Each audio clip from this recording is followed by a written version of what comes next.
آج کی میری گفتگو کا عنوان ہے جب مشکل پیش آتی. ہم میں سے کوئی انسان ایسا نہیں کہ جس پر کبھی کوئی مشکل نہ آئی. کبھی 2 دن بھی ایک جیسے نہیں ہوئے. ایک دن انسان کے دل کی حالت بہت اچھی ہوتی، ایسے لگتا ہر چیز ٹھیک ہو گئی، زندگی میں کوئی مسئلہ ہی نہیں. لیکن دوسرا دن پتہ ہی نہیں چلتا، اچانک کسی کی بات، کوئی سچویشن، کوئی واقعہ، حالات، ان میں ایسی تبدیلی آتی ہے کہ انسان پریشان ہو جاتا ہے. اور بعض اوقات اپنے آپ کو سمجھانے میں، اپنے آپ کو ٹھیک کرنے میں اچھا خاصا وقت لگ جاتا ہے، اور اس وقت میں خود پر کنٹرول رکھنا بھی ایک بہت بڑا مسئلہ ہوتا ہے. کوشش کے باوجود بعض اوقات انسان اپنی زبان سے ایسی بات نکالنے سے نہیں رہتا جو اس کو نہیں نکالنی چاہیے تھی، اس سے نکل جاتی. بعض اوقات انسان اپنی فرسٹریشن دوسروں پہ ڈال دیتا ہے، یعنی غصہ خود کو آیا ہوتا ہے اور کسی ایسے شخص پہ نکال دیتا ہے جس کا اس سے کوئی تعلق نہیں ہوتا، جس کا اس میں کوئی قصور نہیں ہوتا. یا بعض اوقات بظاہر کوئی قصور ہوتا بھی ہے تو ہمیں یہ نہیں سمجھ آتی کہ اس کی سچویشن یا اس کی پوزیشن کیا ہے، اس نے ایسا کیوں کیا. اور اس طرح ہم بعض اوقات اس ٹیسٹ میں کامیاب نہیں ہوتے. تو اس لیے بہت ضروری ہے کہ ہم اپنے آپ کو مسلسل ایسے ریمائنڈر دیتے رہیں کہ مشکل حالات میں جو دراصل ہمارا ایک امتحان ہوتے ہیں ان میں ہم صحیح رویہ رکھ سکیں، جس سے ہمارا رب بھی ہم سے راضی رہے اور جس سے بندے بھی ہم سے راضی رہیں. یا بندے اگر راضی نہ بھی ہوں تو کم از کم ان پر ہماری طرف سے کوئی ظلم نہ ہو یا وہ ہم سے ناراض نہ ہو. تو اس صورت میں ہم دیکھتے ہیں کہ ہمیں کرنا کیا چاہیے. سب سے پہلے تو اللہ تعالیٰ فرماتے ہیں کہ والعصر ان الانسان لفی خسر الا الذین آمنوا وعملوا الصالحات وتواصوا بالحق وتواصوا بالصبر. قسم ہے زمانے کی کہ ہر انسان خسارے میں، بے شک انسان خسارے میں، نو ڈاؤٹ کہ انسان خسارے میں. الا الذین آمنوا، سوائے ان کے جو ایمان لے آئیں، وعملوا الصالحات، اچھے کام کریں، وتواصوا بالحق، ایک دوسرے کو حق کی، سچائی کی، اچھی باتوں کی تلقین کرتے رہیں، وتواصوا بالصبر، اور ایک دوسرے کو صبر کی تلقین کرتے رہیں. تو پہلا کرنے کا کام یہی ہے کہ ہم ایک دوسرے کو اچھی باتوں کی یاد دہانی کراتے رہیں. اور اسی یاد دہانی کے تحت جو میرے لیے بھی ہے، آپ کے لیے بھی ہے، آج کی اس مجلس میں چند باتیں ہوں. پہلی چیز یہ ہے کہ جب زندگی میں کوئی بھی مشکل پیش آئے، کوئی بھی ایسا واقعہ پیش آئے جو ہمیں اپسٹ کرے، جو ہماری مرضی کے خلاف ہو، جو ہماری خواہش کے خلاف ہو، تو سوچنا چاہیے کہ یہ میرے لیے ایک امتحان آ گیا ہے. کیونکہ اللہ تعالیٰ نے یہ زندگی بنائی امتحان کے لیے. اس میں ہم سب کو ٹیسٹ کیا جائے گا، اس کے بغیر کوئی بھی یہاں سے نکل ہی نہیں سکتا اس دنیا سے. تو ٹیسٹ تو ہونا ہے. اب یہ میرے لیے ایک ٹیسٹ ہے، اور اس میں مجھ سے دیکھا یہ جا رہا ہے کہ میں اس میں کرتی کیا ہوں، میرا رویہ کیا ہوتا، میرا طرز عمل کیا ہوتا. دوسری بات یہ کہ انسان یہ سوچے کہ یہ تقدیر میں تھا، میری یہ ہونا تھا. اب مثلا روڈ پہ جاتے ہوئے اسموتھ جا رہی ہے گاڑی، اور بعض اوقات آپ پورے بچا کے نکل رہے ہیں، اتنے میں کوئی اور آ کے آپ کو ٹکر مار دے، اور وہ بھی کوئی خوشی سے نہیں مارتا، اس سے بھی ہو جاتی ہے مسٹیک. کیوں ہوئی؟ کوئی کنفیوژن ہو گئی، اس کا اندازہ کوئی غلط ہو گیا، یا وہ سو گیا، کوئی بھی وجہ ہو سکتی. اب ایک حادثہ تھا، پیش آ گیا. اب اگر یہ حادثہ پیش آ گیا ہے، اب کیا جائے؟ تو سب سے پہلا خیال یہ آنا چاہیے کہ یہ اللہ کی مرضی سے ہوا ہے. اللہ جو چاہتا ہے وہ ہوتا ہے، اور جو نہیں چاہتا وہ نہیں ہوتا. قرآن مجید میں آتا ہے وَمَا تَشَاءُونَ إِلَّا أَن يَشَاءَ اللَّهُ رَبُّ الْعَالَمِينَ، اور تم چاہ نہیں سکتے مگر وہی کچھ جو اللہ رب العالمین چاہے. یعنی ایک بندے کی چاہت ہوتی ہے اور ایک رب کی چاہت ہوتی ہے، اور ہوتا ہوا ہے جو رب کی چاہت ہوتی ہے. وہ کیوں ہوتی؟ اس لیے کہ وہ رب ہے. اگر اس کی مرضی نہ چلے اور ہماری چلے تو پھر کیا ہوگا؟ پھر تو ترتیب ہی بدل جائے گی. تو اس لیے ہونا تو وہ ہے جو وہ چاہے گا. اب بعض اوقات اس کی چاہت ہمیں بڑی پسند آ جاتی ہے، ہماری بھی وہی چاہت ہوتی ہے، لیکن بعض اوقات وہ ہماری چاہت نہیں ہوتی، ایک کانفلکٹ سا آ جاتا ہے. ہم کچھ اور چاہتے ہیں، اللہ تعالیٰ کچھ اور چاہتے، اور وہ ہوا جو اللہ نے چاہا، اور وہ ہمارے لیے بہت بڑی مشکل ہو گئی. مثلا ہم نہیں چاہتے کہ ہمارا کوئی عزیز، قریبی، پیارا ہم سے جدا ہو، فوت ہو کر یا کسی بھی اور وجہ سے، لیکن اس کو ہونا ہے.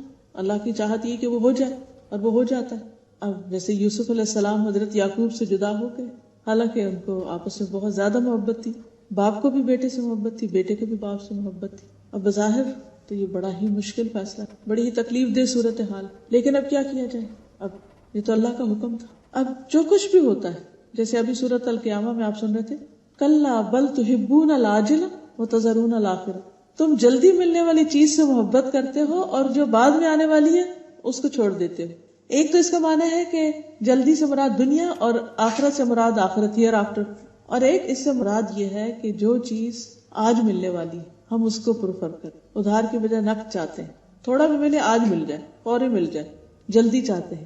عاجلہ چاہتے ہیں، اور اللہ تعالیٰ بڑی چیز دینا چاہتا ہے اور بعد میں دینا چاہتا ہے۔ اب سوچئے یوسف علیہ السلام کے کیس میں کہ اگر وہ اپنے والدین کے گھر رہتے اور بھائیوں کی یہ چپکلیں ساری زندگی چلتی رہتی تو وہ محبت کے ایلیمنٹ کو تو تسکین ملتی رہتی کہ باپ بیٹا ایک دوسرے کو دیکھ رہے ہیں، قریب ہے، تسلی ہے، تسکین ہے، روز کے معاملے ڈسکس ہو رہے ہیں، آج بھائی نے یہ کر دیا، آج اس نے یہ کر دیا، تو وہ ایک دوسرے کی شکایت کر کے سین چلتا رہتا ہے۔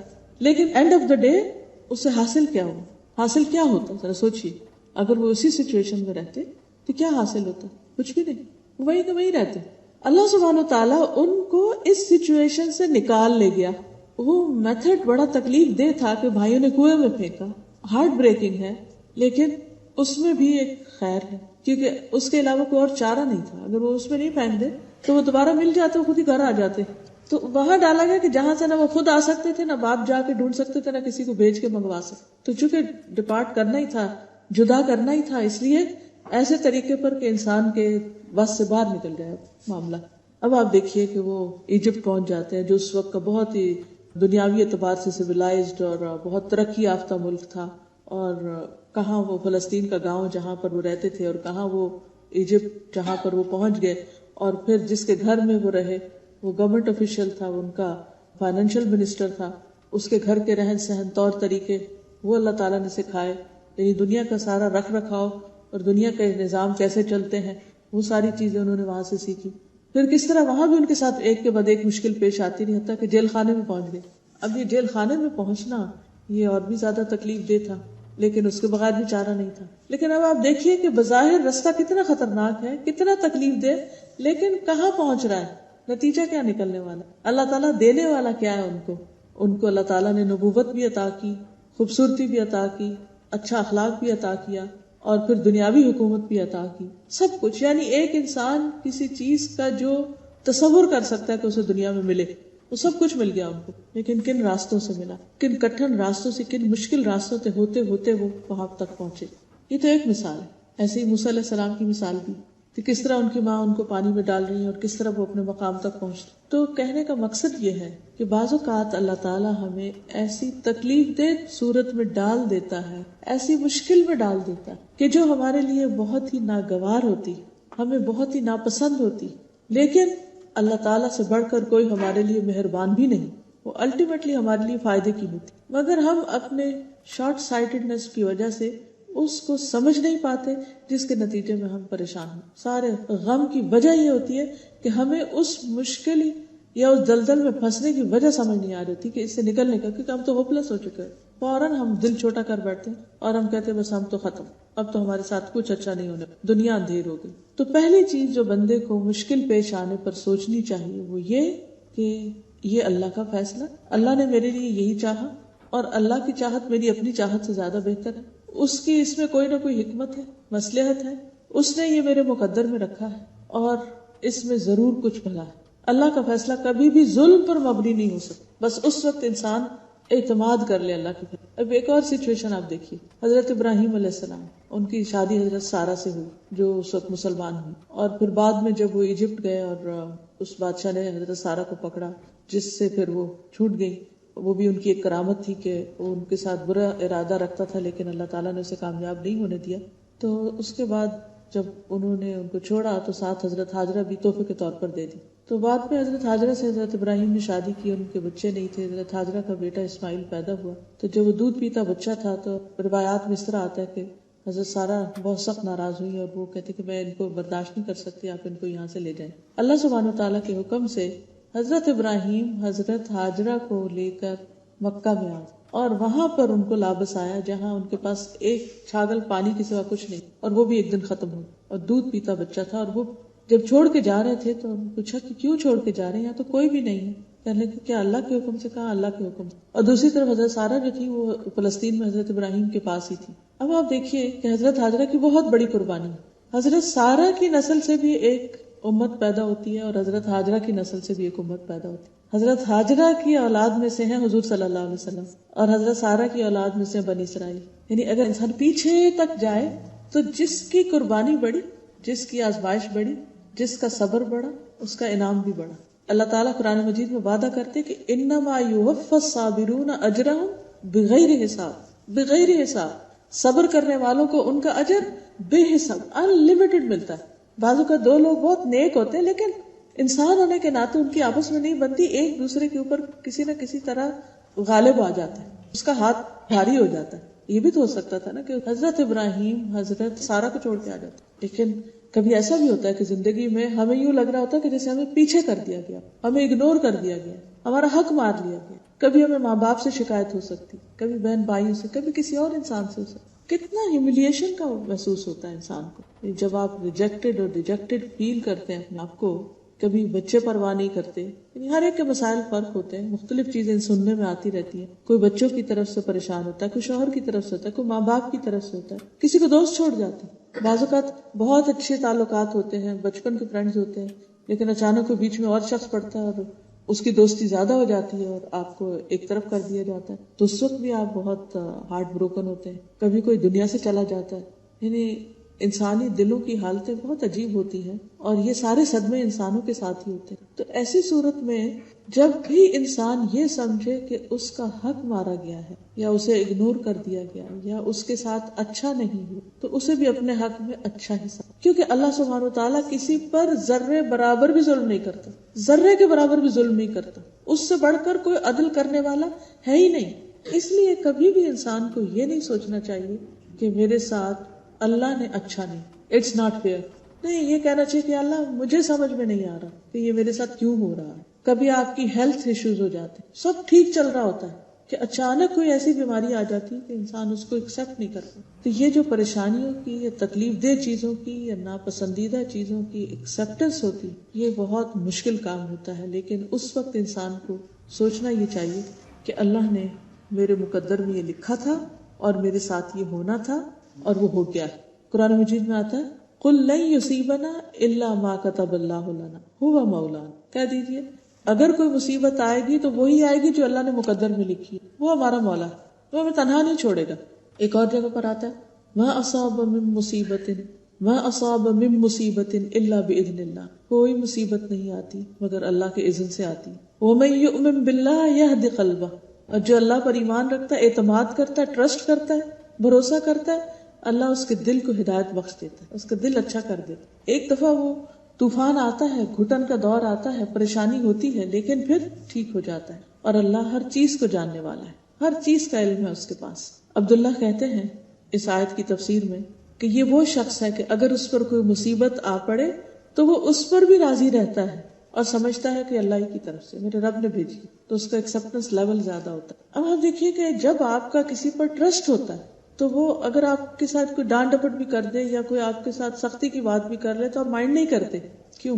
کیونکہ آپ اس کے لیے اچھا گمان رکھتے ہیں. آپ سوچتے ہیں کہ یہ دل کا بہت اچھا ہے, یہ ویسے ہی اس کی عادت ہے, ایسے کر دیتا ہے, تو آپ اس کو معاف کر دیتے ہیں, آپ اس سے درگزر کر جاتے ہیں. لیکن جس پر آپ کا اعتماد نہیں ہوتا اور جس پر آپ ٹرسٹ نہیں کرتے یا جس سے آپ کو اندیشہ ہوتا ہے کہ یہ ظلم کرے گا, تو اس کی اچھی بات بھی آپ کو دھوکا لگتی. تب یہ ڈیپینڈ یہ کرتا ہے کہ ہمارا اللہ سبحانہ تعالیٰ سے تعلق کیسا ہے, کہ اس پر ایمان ہے, اعتماد ہے کہ وہ ہر حال میں ہمارے ساتھ اچھا کرے گا اور ہمارے لیے اسی میں بہتری ہے.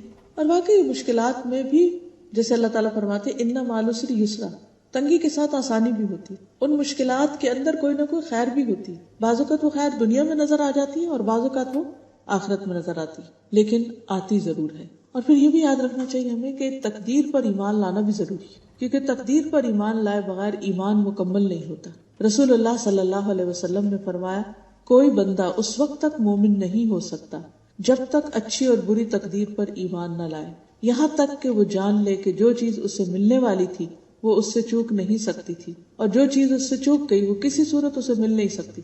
مثلاً انسان کو دنیا میں کسی فائدے کی, کسی ایسی چیز کی توقع ہوتی ہے کہ وہ اسے حاصل ہوگی, لیکن فار سم ریزن وہ اس کو نہیں ملتی. کہیں رشتہ ڈالا ہوتا ہے, انسان کو پورا یقین ہوتا ہے کہ یہ ہو جائے گا اور آخری مرحلے پر بات ختم ہو جاتی ہے, تو اس وقت انسان کا ظاہر دل ٹوٹتا ہے, اس کو تکلیف ہوتی ہے, اس کی توقعات ختم ہوتی ہے, تو اٹس ویری پینفل. ایک شخص ڈگری کرنے والا تھا, سب کچھ ہو گیا, آخری پیپر نہیں دے سکا, پیپر سب کچھ ہو گیا, وائوا نہیں دے سکا, صرف اس ایک اتنے سے 1% چیز کی وجہ سے اس کا کیریئر مارا گیا. میں جانتی ہوں ایک ڈاکٹر کو کہ جنہوں نے سب کچھ کر لیا, صرف ایک سرجری کا کوئی پیپر تھا آخری, اس میں تھوڑا سا حصہ نہیں کر سکے 1-2 اٹمپٹس کے باوجود بھی, اور بالآخر انہیں کوئی اور بزنس کرنا پڑا، لیکن وہ بزنس کہیں زیادہ بہتر تھا ان کے حق میں. شاید وہ سیکھ لیتے، پاس ہو جاتے، کسی کی جان لینے کا ذریعہ بن جاتے، کوئی آخرت خراب ہو جاتی. اللہ ہی بہتر جانتا ہے کہ ان کے اندر کیا کمی تھی کہ جس کی وجہ سے اتنے سالوں کی محنت ان کی بالکل ہی ختم ہو کے رہ گئی. تو کئی دفعہ ایسے بھی ہوتا ہے کہ انسان نے خواب کوئی اور دیکھے ہوتے ہیں لیکن وہ سارے بکھر جاتے ہیں، کچھ سے کچھ ہو جاتا ہے، حالات کچھ اور طرف لے جاتے ہیں انسان کو. تو ایسی صورت میں بھی انسان کو یہی سوچنا چاہیے یہ میرے حصے میں نہیں تھی چیز، یہ میرے مقدر میں نہیں تھی. اور اس پر ایمان رکھنا ایمان کا حصہ ہے، کیونکہ یہاں تک کہا گیا کہ یہاں تک کہ وہ جان لے. یعنی تقدیر پر ایمان کا مطلب کیا ہے کہ انسان جان لے کہ جو چیز اسے ملنے والی تھی جو وہ اس سے چوک نہیں سکتی تھی، اور جو اس سے نہیں ملی وہ اس کو ملنے والی تھی نہیں. تو تکلیف آتا ہے جو ہی انسان یہ سوچتا ہے کہ یہ مجھے نہیں ملنے والی تھی، یہ میری تھی نہیں، تو بس دل کو ٹھنڈک پڑنے لگا کہ جو چیز میری تھی نہیں تو بس میں اللہ کی رضا پہ راضی، اللہ کے فیصلے پر راضی. ایک اور حدیث میں آتا ہے کہ رسول اللہ صلی اللہ علیہ وسلم نے فرمایا کوئی بندہ اس وقت تک مومن نہیں ہو سکتا جب تک 4 چیزوں پر ایمان نہ لے آئے. اس بات کی گواہی دے کہ اللہ کے سوا کوئی عبادت کے لائق نہیں، اور بے شک میں اللہ کا رسول ہوں اور اس نے مجھے حق کے ساتھ بھیجا ہے. موت پر ایمان لائے، موت کے بعد دوبارہ زندہ ہونے پر، اور تقدیر پر ایمان. یعنی یہ ساری چیزیں ایمان کا حصہ. اگر ان میں سے کسی ایک چیز پر بھی ایمان نہیں تو اس کا ایمان ناقص ہے، اور اگر ایمان ناقص ہے تو اعمال بھی ناقص ہو جاتے ہیں، اعمال کا بھی فائدہ نہیں ہوتا، ساری ایفرٹس بیکار ہو جاتی، کیونکہ ایمان ہر چیز سے پہلے. پھر اسی طرح ایک اور روایت میں بھی آتا ہے کہ کوئی شخص اس وقت تک مومن نہیں ہو سکتا جب تک وہ اچھی بری تقدیر پر ایمان نہ لائے. تو ایسے وقت میں انسان کو پھر کیا کہنا چاہیے؟ قدر اللہ، اللہ کی قدر، اللہ کا فیصلہ، وما شاء فعل، اور جو اس نے چاہا کیا، یہ اللہ کا فیصلہ. کوئی فوت ہو جائے تو انسان کیا کہے؟ اللہ کا فیصلہ. کوئی چیز نہیں ملی، اللہ کا فیصلہ. کچھ جل گیا، کچھ ٹوٹ گیا، کچھ کھو گیا، اللہ کا فیصلہ. اور جب انسان یہ سوچ لیتا کہ یہ اللہ کا فیصلہ تو اس کے دل کو ٹھنڈک پڑ جاتی. دوسری چیز وہ یہ کہ مشکل آنے پر انسان یہ سوچے کہ اللہ سبحانہ و تعالیٰ ہر چیز کو دیکھ رہا ہے، ہر چیز کا نگران، اور میں اللہ کا بندہ ہوں. وہ معبود ہے، میں بندہ ہوں، میں غلام ہوں. یہاں اس دنیا میں اس کی مرضی چلنی، میری نہیں چلنی. اب جیسے آپ کے گھروں میں سرونٹس ہوتے ہیں تو کیا آپ جو کچھ انہیں کہتے ہیں یہ کرو یہ کرو، وہ سب ان کی پسند کا ہوتا ہے؟ سب ان کی مرضی کا ہوتا ہے؟ سب ان کی خوشی کا ہوتا ہے؟ نہیں ہوتا. لیکن وہ کیوں کرتے ہیں؟ کیونکہ وہ یہ سمجھتے ہیں کہ ہم یہاں غلام ہیں. وہ کہتے ہیں پنجابی میں نوکر کی تو نخرہ کی. تو ہم بھی اللہ کے غلام ہیں، پھر نخرہ کس بات کا؟ جو حکم ملا سر تسلیم خم، کچھ دیا تو بھی شکر، لے لیا تو بھی شکر اور صبر، کیونکہ ہم بندے ہیں. اور شکر بھی عبادت ہے، صبر بھی عبادت ہے. عبادت صرف نماز پڑھنا ہی نہیں، یہ سارے ہارٹ کے ایکشن جو ہیں یہ بھی عبادت کا حصہ ہے. تو انسان ہمیشہ یاد رکھے کہ چونکہ اللہ مالک ہے اس لیے فیصلہ اس کا نافذ ہونا ہے. میں مملوک ہوں، میں غلام ہوں، میں بندہ ہوں، تو میرا حکم نہیں چلے گا. تیسری چیز یہ ہے کہ انسان پہ جب مشکل آئے تو انسان یہ سوچے کہ اللہ نے میرے ساتھ بھلائی کا ارادہ، اللہ سبحانہ وتعالیٰ میرے ساتھ اب کوئی خیر کرنا چاہتا ہے، خواہ وہ اجر کی صورت میں، خواہ وہ میری اصلاح کی صورت میں، خواہ وہ میرے گناہوں کی معافی کی صورت میں، کوئی نہ کوئی اس میں حکمت. کیونکہ بعض اوقات انسان جب اچھے حالات میں ہوتا ہے تو وہ سمجھتا ہے سب اچھا، اللہ بھی مجھ سے راضی ہے، سب ٹھیک ہے، میں بہت اچھا ہوں. اس کو اپنی نیکی کا بڑا زوم ہونے لگتا ہے. لیکن جب اس کی مرضی کے خلاف کوئی چیز ہوتی ہے تو پھر انسان کو ہوش آتی کہ اوہ مجھ میں کوئی غلطی ہے، پتہ نہیں میں نے کہیں کچھ غلط کیا، پتہ نہیں کچھ میرے منہ سے ایسا نکلا ہے، یا میں نے کسی کو ہرٹ کر دیا ہے، یا میں نے کسی کا کوئی حق مار دیا ہے کہ میرے ساتھ یہ ہوا ہے.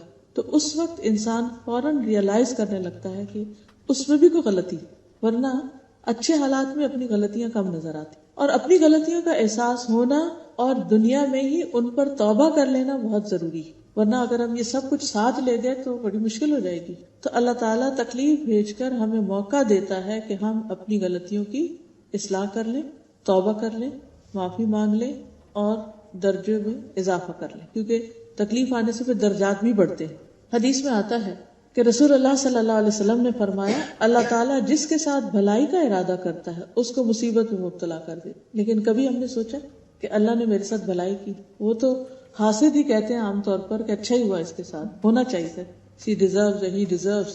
اب مزہ آیا. لیکن حقیقت یہ ہے کہ بعض اوقات حاسد برا چاہتے ہیں مگر حقیقت میں وہ انسان کے لیے اچھا ہی ہوتا. اور وہ تو سمجھتے ہیں کہ کسی کے نقصان کی صورت میں ان کو مزہ آ رہا ہے، لیکن جس کے اوپر تکلیف آتی ہے، جو اللہ کے فیصلے پر راضی ہوتا ہے، وہ اس تکلیف یا اس بخار یا اس پریشانی کے اندر مبتلا ہو کر جس طرح وہ صاف ہو رہا ہوتا ہے، جس طرح اس کا تزکیہ ہو رہا ہوتا ہے، جس طرح اس کے اندر کی بصیرت کی آنکھیں کھل رہی ہوتی ہیں، وہ عام حالات میں نہیں کھلتی، آرام میں نہیں کھلتی. جب اب دیکھیں کہ جیسے ہمارے جسم کو جب چوٹ لگتی ہے تو ہمارے جسم میں کیا ری ایکشن پیدا ہوتا ہے، سارا جسم جو ہے وہ الرٹ ہو جاتا ہے. اگر کوئی جرم اندر داخل ہو جائے تو جسم کو پورا ڈیفینسو سسٹم جو ہے وہ ایکشن میں آ جاتا ہے. اسی طرح روحانی طور پر جب ہم پر اٹیک ہوتا ہے تو ہمارا روحانی سسٹم بھی ایکشن میں آ جاتا ہے، اور اس وقت پتہ چلتا ہے کہ ہم کتنے نیک ہیں اور کتنے پانی میں. جب ہمیں کوئی ٹیسٹ ہی نہیں پڑا، کوئی مشکل ہی نہیں پیش آئی، تو ہم ہر چیز اچھا ہی کر رہے ہوں گے، ہمارا اخلاق بھی اچھا ہوگا.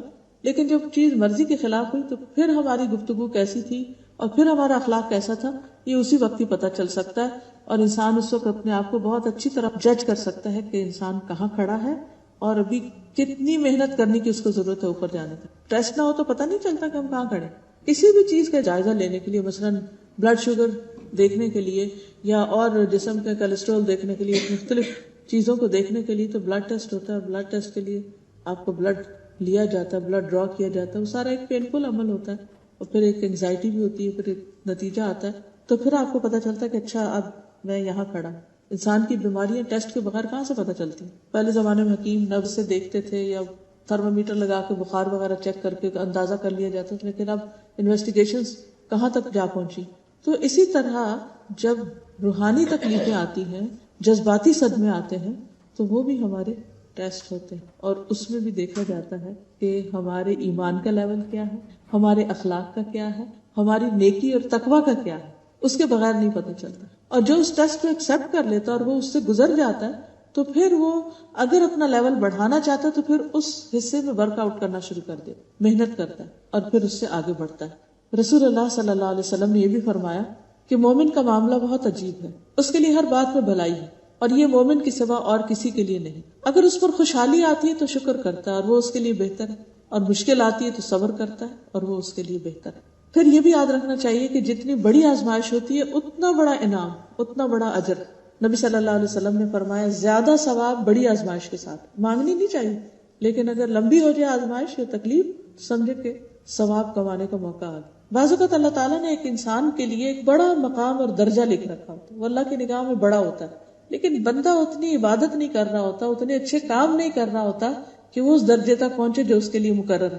تو اللہ تعالیٰ اس کو کسی ٹیسٹ میں ڈال دیتا ہے. اب اس ٹیسٹ میں جب وہ صبر کرتا ہے، وہ اللہ کو پکارتا ہے، وہ دعائیں کرتا ہے، پھر ہم ایکسٹرا نفل پڑھنا شروع کر دیتے ہیں، ایکسٹرا صدقہ کرنے لگتے ہیں، روزے رکھنے لگتے ہیں، حج عمرے کرنے لگتے ہیں. تو اب کیا ہوا؟ جو عام حالات میں کبھی نہیں کرنے والے تھے. اگر کوئی برا خواب نہ ہے تو کون صدقہ کرے گا؟ ویسے اٹھ کے تھوڑی کریں گے. جب کوئی چیز پریشان کرنے لگتی ہے تو انسان فوراً سوچتا نہیں، صدقہ بلاؤں کو ٹالتا ہے تو کچھ نہ کچھ کر لو. اب اس سچویشن میں اللہ نے ڈالا، وہ خواب میں دکھایا یا عام حالات میں دکھا دیا یا کہیں بھی کچھ ہو گیا، تو اس کے بعد جو نیکیوں کی چین چلتی ہے وہ اس کے بغیر نہیں چلتی. تو پھر وہ انسان دوڑ لگانے لگتا ہے، پھر اس درجے تک پہنچ جاتا. اچھا پھر چین نہیں، پھر وہاں پہنچ گیا نا، اللہ تعالیٰ پھر اس سے اوپر لے جانا چاہتا، پھر ایک اور ٹیسٹ آ جاتا ہے، پھر اور.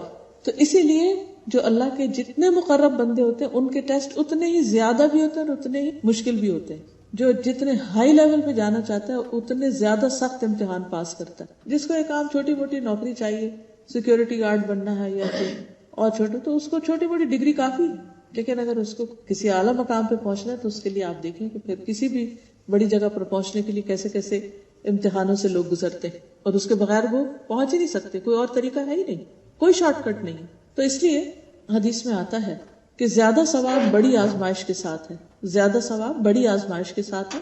اور جب اللہ کسی قوم سے محبت کرتا ہے تو انہیں آزمائش میں مبتلا کر دیتا ہے. بس جو راضی ہو جائے اس کے لیے رضا، اور جو ناراض ہو اس کے لیے ناراضگی مقدر ہو جاتی ہے. یعنی جو اللہ کی رضا پہ راضی ہو جائے کہ اللہ تعالیٰ آپ کی طرف سے ہے، میں صبر کرتا ہوں، تو اللہ بھی اس سے راضی ہوتا ہے. اور جو کہ کیا میں ہی رہ گیا تھا، اور تو سارے لوگ اچھے بھلے، اور تو کسی کو یہ بیماری نہیں آئی، اور تو کسی پر تو یہ پریشانی نہیں آئی، تو میرے لیے کیوں؟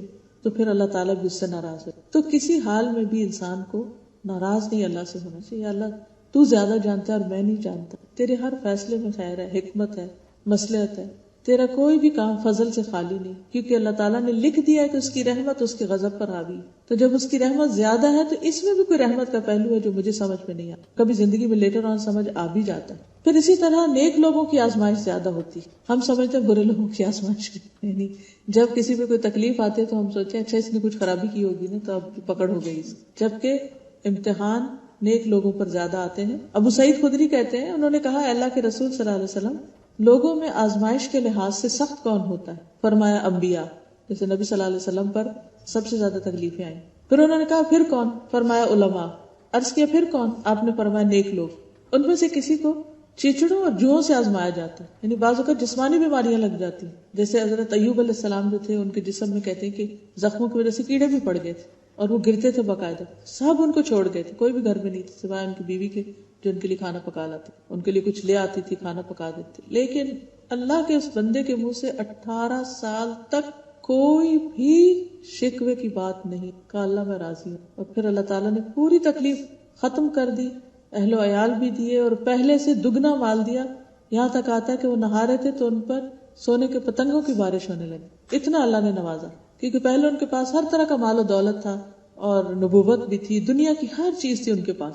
تو شیطان نے کہا کہ ہاں آپ کیوں اللہ کی عبادت نہیں کریں گے، آپ کو تو سب کچھ ملا ہوا ہے. تو اللہ تعالیٰ نے ان کو امتحان میں ڈال دیا کہ بھلا ان سے اگر سب کچھ لے لیا جائے تو بھی یہ کریں گے کیا؟ یہ مال و دولت کی وجہ سے عبادت کر رہے تھے، کیونکہ بعض اوقات لوگ صرف دنیا حاصل کرنے کے لیے عبادت کرتے ہیں یا اس کو باقی رکھنے کے لیے، اللہ کی رضا کے لیے نہیں کرتے. تو اس پر بھی اللہ تعالیٰ کبھی آزما لیتا ہے. تو ان کی عبادت پہلے سے بھی زیادہ ہوگی کہ اللہ پہلے تو میں دنیا کے کاموں میں مصروف ہوتا تھا، تو اب میرے پاس کچھ نہیں رہا، تو صرف میں اور تو ہیں، بیچ میں کوئی بھی نہیں، نہ بچے ہیں نہ مال و دولت. تو اللہ سبحانہ وتعالیٰ ان پر اتنا راضی ہوا کہ دنیا میں ہی ان کو پہلے سے دگنا عطا کر دیا. قرآن مجید میں اس کا ذکر آتا ہے. تو جب ان پر پتنگے گرنے لگے سونے کے تو اللہ تعالیٰ نے فرمایا کہ تو ایسا نہیں ہے، تجھے تو اس کی حاجت نہیں. کہا کہ اللہ تعالیٰ مجھے اس کی حاجت نہیں، لیکن تیری برکت سے میں محروم نہیں رہنا، تو مجھ میں بھیج رہا ہے تو میں کیوں نہ لوں، تیری عنایت اس لیے لے رہا ہوں. تو حقیقت یہ ہے کہ فرمایا کہ ان میں سے بعض کو جوؤں سے آزمایا گیا، یہاں تک کہ وہ اسے قتل کر دیتی ہیں. بعض اوقات ایسے انفیکشنز ہو جاتے ہیں، ایسی بیماریاں لگ جاتی ہیں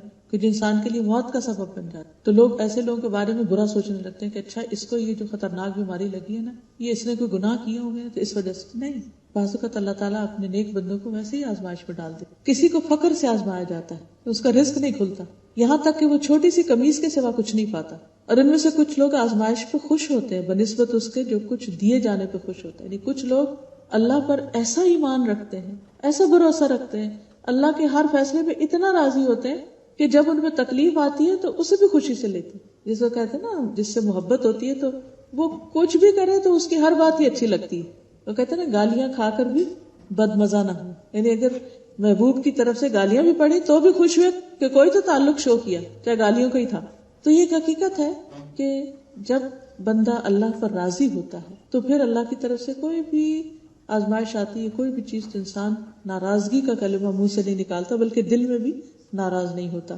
ام سلمہ کہتی ہے کہ میں نے رسول اللہ صلی اللہ علیہ وسلم کو فرماتے ہوئے سنا، جب اللہ تعالیٰ کسی بندے کو مصیبت میں آزماتا ہے اور وہ اپنی حالت اور کیفیت کی بنا پر اسے ناپسند کرتا ہے تو اللہ تعالیٰ اس تکلیف کو اس کے گناہوں کا کفارہ اور اسے پاک کرنے کا سبب بنا دیتا ہے، جب تک کہ وہ لاحق ہونے والی بیماری سے شفا حاصل کرنے کے لیے اسے اللہ تعالیٰ کے علاوہ کسی کے در پہ پیش نہیں کرتا یا اسے دور کرنے کے لیے غیر اللہ کو نہیں پکارتا، یعنی اللہ کے علاوہ کسی اور در پر نہیں. پھر یہ ہے کہ بیماریاں اور تکلیفیں انسان کے گناہ دھوتی ہیں. ہم میں سے کون ہے جو یہ کہتا ہو کہ میں نے کبھی کوئی غلطی نہیں کی، کوئی گناہ نہیں؟ زبان کے گناہ تو انگنت ہیں ہی، ہمارے جو سوچ اور خیال میں ہی جو چیزیں ہیں ان میں بھی کئی چیزیں درست نہیں. اللہ تعالیٰ فرماتے ہیں یا ایھا الذین آمنوا اجتنبوا کثیرا من الظن ان بعض الظن اثم. اے لوگو جو ایمان لائے ہو بہت سے گمان کرنے سے بچو کیونکہ بعض گمان گناہ ہوتے. یعنی بعض تمہارے خیالات جو کسی کے بارے میں برا سوچنا اور اس کی کوئی بھی دلیل نہ ہو انسان کے پاس، یا کسی پر حسد کرنا، اس کی نعمت پر جلنا، یا اور اس قسم کی کئی دل کی خرابیاں ہوتی ہیں تو یہ بذات خود گناہ ہے. پھر شرک، پھر نفاق، یہ سب چیزیں. تو انسان مختلف طرح کی چیزوں سے گزرتا رہتا ہے، تو اس لیے اللہ تعالیٰ بندے کو مختلف آزمائشوں میں ڈال کر اس کو صاف کرتے رہتے ہیں. یہ پاک ہونے کا ایک عمل ہے. جس طرح جراثیم کچھ چیزیں ہوتی ہیں، جس طرح بیماریوں کو دور کرنے کے لیے کچھ میڈیسنز ہوتی ہیں، تو تکلیفیں بھی میڈیسن کا کام کرتی ہیں انسان کی روحانی تکلیفوں کو یا بیماریوں کو یا خرابیوں کو یا بد اخلاقیوں کو دور کرنے کے لیے. نبی صلی اللہ علیہ وسلم نے فرمایا مسلمان پر کوئی مصیبت، بیماری، رنج و غم یا تکلیف ایسی نہیں آتی یہاں تک کہ اگر ایک کانٹا بھی چبھتا ہے تو اس کے بدلے اس کے گناہ معاف کر دیے جاتے، اللہ تعالیٰ اس کو صاف کر دیتا ہے. پھر اسی طرح یہ ہے کہ اس کا درجہ بلند ہونے لگتا ہے. جنت کے درجے ہیں 100 درجے. تو اب انسان پر ہے کہ وہ کس درجے میں جانا چاہتا ہے. جہاز میں تو عام طور پر 2 یا 3 درجے ہوتے ہیں، اکانومی کلاس ہے یا بزنس ہے یا فرسٹ کلاس ہے، تو انسان کیا چاہتا ہے؟ تو جنت کے معاملے میں کیا چاہتا ہے؟ کہیں بھی جگہ مل جائے، اکانومی میں سب سے پیچھے سیٹ میں جہاز میں نہیں، دنیا میں تو انسان کبھی بھی پیچھے نہیں رہنا چاہتا، حالانکہ وہ سفر کتنا ہوتا ہے، 2 گھنٹے کا، 3 4 زیادہ تو کتنا 10 12 گھنٹے، لیکن آخرت تو ہمیشہ کی زندگی ہے، اس میں انسان کیوں چاہتا ہے کہ بس کہیں بھی اٹک جاؤں؟ وہ تو ہمیشہ کا گھر ہے. جب کوئی نیا علاقہ آتا ہے کہتے ہیں ہاں یہ زیادہ کمفرٹیبل ہے، یہاں بکنگ کرا لو. ہر روز نئی آپشن سامنے آتی تو انسان ان کی طرف دیکھتا رہتا ہے. تو اگر دنیا کی چند روزہ زندگی کے لیے انسان یہ سوچتا ہے تو آخرت کے لیے اسے کیا سوچنا ہے، کہاں تک پہنچنا چاہیے. تو جب انسان تکلیف سے گزرتا ہے تو لا محالہ اس کے درجے بلند ہوتے ہیں. اللہ تعالیٰ ایک آدمی کے لیے بلند مرتبہ کا فیصلہ کرتا ہے، لیکن وہ اپنے اعمال کی وجہ سے نہیں پہنچ رہا ہوتا تو اللہ تعالیٰ مسلسل ایسی آزمائشوں سے آزماتا ہے جنہیں وہ ناپسند کرتا ہے، یہاں تک کہ وہ اپنے اس مرتبے تک پہنچ جاتا ہے، وہ اسے وہاں تک پہنچا دیتی. پھر اسی طرح یہ کہ جب تکلیف آئے یا مشکل پیش آئے تو انسان کو اللہ تعالیٰ کی حکمت کا سوچنا چاہیے کہ اللہ تعالیٰ کا کوئی بھی فیصلہ نہ ظلم پر مبنی ہے اور نہ ناسمجھی پر. ہر چیز کے اندر بہت بڑی وزڈم ہے، ہمیں نظر نہیں آ رہی تو بعض اوقات بعد میں سمجھ آ بھی جاتی ہے کہ اچھا اللہ تعالیٰ نے اس وجہ سے ہمیں اس چیز سے روک دیا. آپ کوئی بزنس کرنا چاہ رہے ہوتے ہیں، کہیں اور رہنا چاہ رہے ہوتے ہیں یا کچھ، لیکن یعنی ہر معاملے میں چاہے وہ پسند کا نہ ہو اس کے خیر کے پہلو، یعنی پازیٹیو تھنکنگ ہونی چاہیے انسان. نبی صلی اللہ علیہ وسلم نے فرمایا ابن آدم 2 چیزوں کو ناپسند کرتا ہے، موت کو، حالانکہ مومن کے لیے وہ فتنوں سے بہتر ہے. یعنی بعض اوقات کو جوانی میں چلا جاتا ہے تو اللہ تعالیٰ کو پتا ہے کہ اس کو اتنی جلدی کیوں بلا لیا، جبکہ اسی کے بہن بھائی عرصہ جیتے رہتے. ایسا میرے ہسبینڈ کی ایک بہن 2 چھوٹے چھوٹے بچے چھوڑ کر بہت پہلے فوت ہو گئی، 25-30 سال پہلے، اور ماشاءاللہ باقی سب بہن بھائی جی رہے ہیں، صحت مند ہیں، ٹھیک ٹھاک ہیں. تو میں اگلے دن بھی غور کر رہی تھی کہ وہ اپنی 20s میں چلی گئی اور باقی سب ماشاءاللہ اپنی زندگی انجوائے کر رہے ہیں. کیا حکمت ہوگی، کیا حکمت ہوگی. اللہ نے ان کو تھوڑی زندگی دی، باقی انہی کے بہن بھائیوں کی اتنی زندگی دی، تو اس میں کیا حکمت ہے. تو یہ اصل بات تو اللہ ہی جانتا ہے، لیکن بعض اوقات اللہ تعالیٰ زیادہ جانتا ہے کہ یہ بندہ اگر جیا تو اس کا ایمان خطرے میں ہو جائے گا یا کسی فتنے میں پڑ جائے گا یا اس میں کوئی ایسی مصیبت آ جائے گی جو اس کے لیے ناقابل برداشت ہوگی، تو موت اس کو سمیٹ لیتی ہے اور ہم سمجھتے ہیں اس پر زیادتی ہو گئی، اس کو جینے کا موقع نہیں ملا. تو اللہ تعالیٰ کسی پر ظلم نہیں کرتا. اب مثلاً وہ لڑکا جسے خضر علیہ السلام نے قتل کر دیا تھا، تو اس پر انہوں نے کیا کہا کہ اگر یہ بڑا ہو جاتا تو اپنے ماں باپ کو سخت پریشانی میں مبتلا کر دے. تو اللہ تعالیٰ نے چاہا کہ اس کے بدلے میں اس کو زیادہ بہتر، جو مہربان اور زیادہ خدمتگار اور اچھا بچہ ہو وہ عطا کرے. تو اس کے بارے میں روایات میں آتا ہے کہ اس کے بعد ان کو اللہ نے پاک اخلاق والی، بہت خیال رکھنے والی بیٹی دی. آتا نا فَأَرَدْنَا أَن يُبْدِلَهُمَا رَبُّهُمَا خَيْرًا مِّنْهُ زَكَاةً وَأَقْرَبَ رُحْمًا. تو ہم نے چاہا کہ ان کا پروردگار اس لڑکے کے بدلے انہیں اس سے بہتر اولاد عطا کرے جو پاکیزہ اخلاق والی اور قرابت کا بہت خیال رکھنے والی. اور یہ حقیقت ہے کہ ہم چاہتے ہیں بیٹے، لیکن عموماً بیٹیاں ماں باپ کی زیادہ کیئر کرنے والی یا محبت کرنے والی ہوتی ہے، لونگ ہوتی ہیں، دعائیں بھی زیادہ کرتی ہیں، فکر بھی زیادہ کرتی ہیں. لیکن اللہ نے ہمارے دلوں میں ایک کشش بیٹوں کی رکھ دی ہے. تو کبھی کسی کے ہاں بیٹا نہیں ہوتا تو لوگ ساری زندگی اس پہ پریشان رہتے ہیں، لیکن یہ نہیں سوچتے کہ اللہ تعالیٰ بعض اوقات داماد کی شکل میں اپنے بیٹے سے زیادہ ہمدرد بیٹے عطا کر دے، یا اللہ تعالیٰ کسی بھی طرح اس کمی کو پورا کر دے. مگر انسان اس کو صرف دوسروں کو دیکھ دیکھ کے اپنے آپ کو جب کمپیئر کرتا ہے تو اس کی لائف میزریبل ہو جاتی ہے. اگر وہ اپنے آپ کو الگ سے دیکھے تو اللہ کے فیصلے بہت اچھے نظر آتے ہیں. پھر اسی طرح یہ ہے کہ حالات کیسے بھی ہوں، انسان اللہ کی تقسیم پہ راضی رہے. کیونکہ حدیث میں آتا ہے کہ اللہ کی تقسیم پہ راضی رہو، سب سے بڑے غنی بن جاؤ، بے پرواہ ہو جاؤ گے دنیا. جب بھی کوئی تکلیف آئے تو انسان کے اس میں بھی خیر، اس میں بھی خیر، اس میں بھی کوئی بھلائی. مجھے نہیں پتا اس کی کیا حکمت ہے، لیکن اس سے ضرور کچھ فائدہ ہے، کیونکہ میرے رب کی طرف سے آئے اور میرا رب تو مجھ پہ ظلم کرتا ہی نہیں، کسی بندے پہ نہیں کرتا، کسی مخلوق پہ نہیں کرتا. اس نے ضرور میرے لیے کچھ خیر چاہی ہے اس میں. پھر اسی طرح یہ ہے کہ جو شخص اللہ کے رب ہونے پہ راضی ہو گیا اور محمد صلی اللہ علیہ وسلم کے رسول ہونے پہ راضی ہو گیا، اس کے لیے جنت واجب ہوگی. پل صراط پر وہ لوگ بہت امن سے گزر جائیں گے جو صبح و شام پڑھتے ہیں رضیت باللہ ربا وبالاسلام وبمحمد.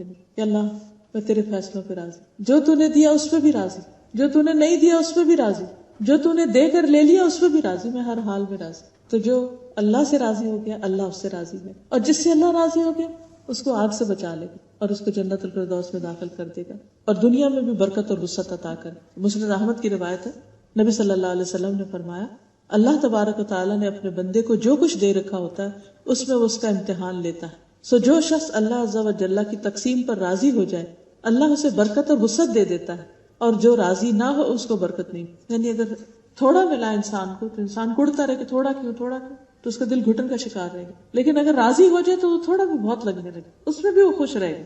پھر اسی طرح ایک درجہ اور بھی ہے اس سے آگے کا، صرف راضی نہیں رہنا بلکہ اللہ کی تعریف کرنا. کچھ اللہ کے مقرب بندے ایسے ہوتے ہیں کہ جب ان کو تکلیف پہنچتی ہے تو اس پر بھی وہ اللہ کا شکر کرتے ہیں. کیوں؟ وہ کہتے ہیں شکر اس سے بڑی تکلیف نہیں آئی، کیونکہ ہر تکلیف سے بڑی تکلیف بھی آ سکتی. کچھ ٹوٹ گیا، کوئی ایکسیڈنٹ ہو گیا، کچھ ہو گیا، تو وہ اس کو دیکھتے ہیں کہ اس سے زیادہ کیا تکلیف تھی، وہ چھوٹی کو دیکھ کے اللہ کی رضا پہ راضی ہو. پھر اسی طرح الحمدللہ کہہ کے صبر کرتے ہیں.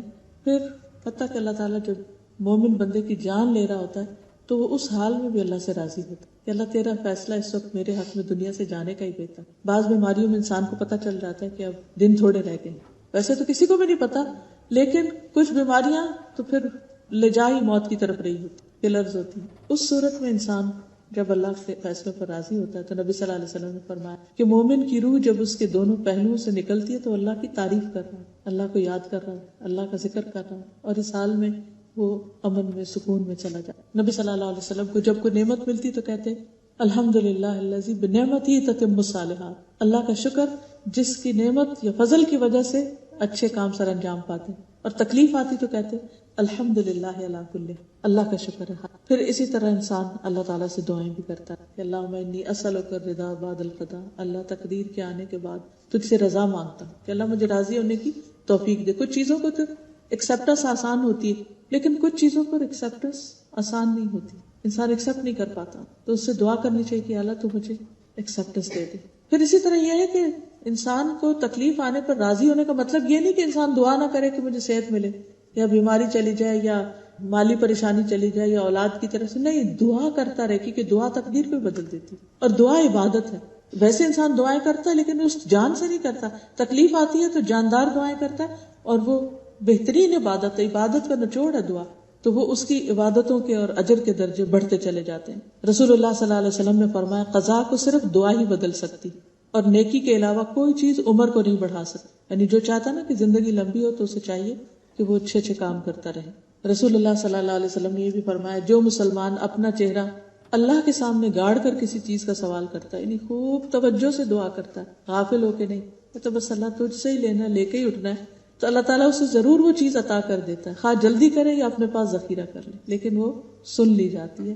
دعا اس چیز کے بارے میں بھی فائدہ دیتی ہے جو نازل ہو چکی ہے اور اس چیز کے بارے میں بھی جو ابھی نازل نہیں ہوئی. کوئی مصیبت آنے والی ہوتی ہے تو انسان کے دل میں ایسے گھبراہٹ سی ہونے لگتی ہے اور انسان دعائیں کرنے لگتا ہے تو مصیبت جو ہے وہ واپس چلی جاتی ہے. اور خاص طور پر رنج و غم کے وقت جو دعائیں بتائی گئی ہیں، ایاک نستعین میں ایک چیپٹر بھی ہے رنج و غم کی دعائیں، تو ان میں سے جو یہ دعا ہے اللہم انی امتک بنت امتک بنت عبدک ناصیتی بیدک ماض فی حکمک عدل فی قضاؤک اسألک بکل اسم هو لک سمیت به نفسک او انزلته فی کتابک او علمته احدا من خلقک او استأثرت به فی علم الغیب عندک ان تجعل القرآن العظیم ربیع قلبی ونور بصری وجلاء حزنی وذهاب ہمی وغمی. تو اللہ تعالیٰ کا وعدہ ہے کہ وہ اس کے رنج کو ضرور خوشی میں تبدیل کر، یعنی اس کا غم ضرور چلا جائے گا. پھر اسی طرح حضور صلی اللہ علیہ وسلم مصیبت کی سختی سے پناہ مانگتے تھے. پھر پریشانی کے وقت کہتے اللہم لا سہل الا ما جعلتہ سہلا